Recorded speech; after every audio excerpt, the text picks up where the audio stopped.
कहते हैं कुछ गुड़िया सिर्फ खिलौना नहीं, वे अपने मालिक की आखिरी सांस भी ले सकती हैं। रिया को गुड़िया कलेक्ट करने का पागलपन था। उसके कमरे में दर्जनों तरह की गुड़िया सजाकर रखी थी, कुछ लकड़ी की, कुछ चीनी मिट्टी की, कुछ कपड़े की। लेकिन उसे हमेशा लगता था कि उसकी कलेक्शन अधूरी है। एक दिन वो अपने दोस्तों के साथ शहर के पुराने मेले में गई। वहीं एक जर्जर टेंट के कोने में एक बूढ़ा आदमी बैठा था, जिसकी आंखों में अजीब सी चमक थी। उसकी टेबल पर सिर्फ एक ही चीज़ रखी थी, एक पुरानी काले बालों वाली गुड़िया, जिसके कपड़े फटे थे, लेकिन उसकी कांच की आंखें जैसे किसी इंसान की आंखों की तरह चमक रही थीं। रिया ने पूछा, ये कितने की है? बूढ़ा हंसा, फिर धीमे से बोला, ये बिकती नहीं। जो इसे ले जाता है वो इसे नहीं छोड़ पाता, और जो छोड़ने की कोशिश करता है वो सुबह तक जिंदा नहीं रहता। रिया को लगा ये कोई लोकल डराने वाला ट्रिक है, लेकिन उसका दिल उसी वक्त गुड़िया पर अटक गया।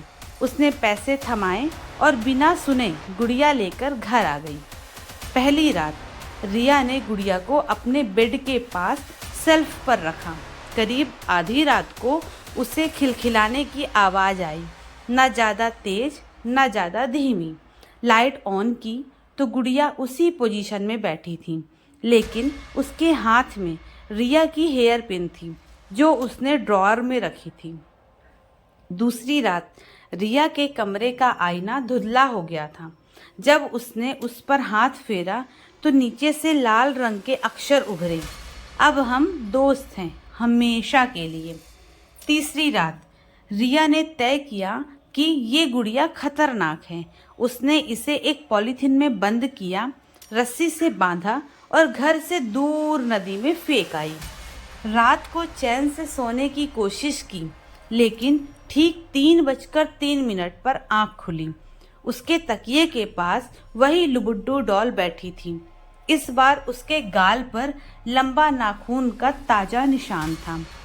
चौथी रात, वो की आखिरी रात, रिया के पड़ोसी ने बताया कि रात 2 बजे उसके कमरे से जोर जोर के हंसने की आवाज़ आ रही थी।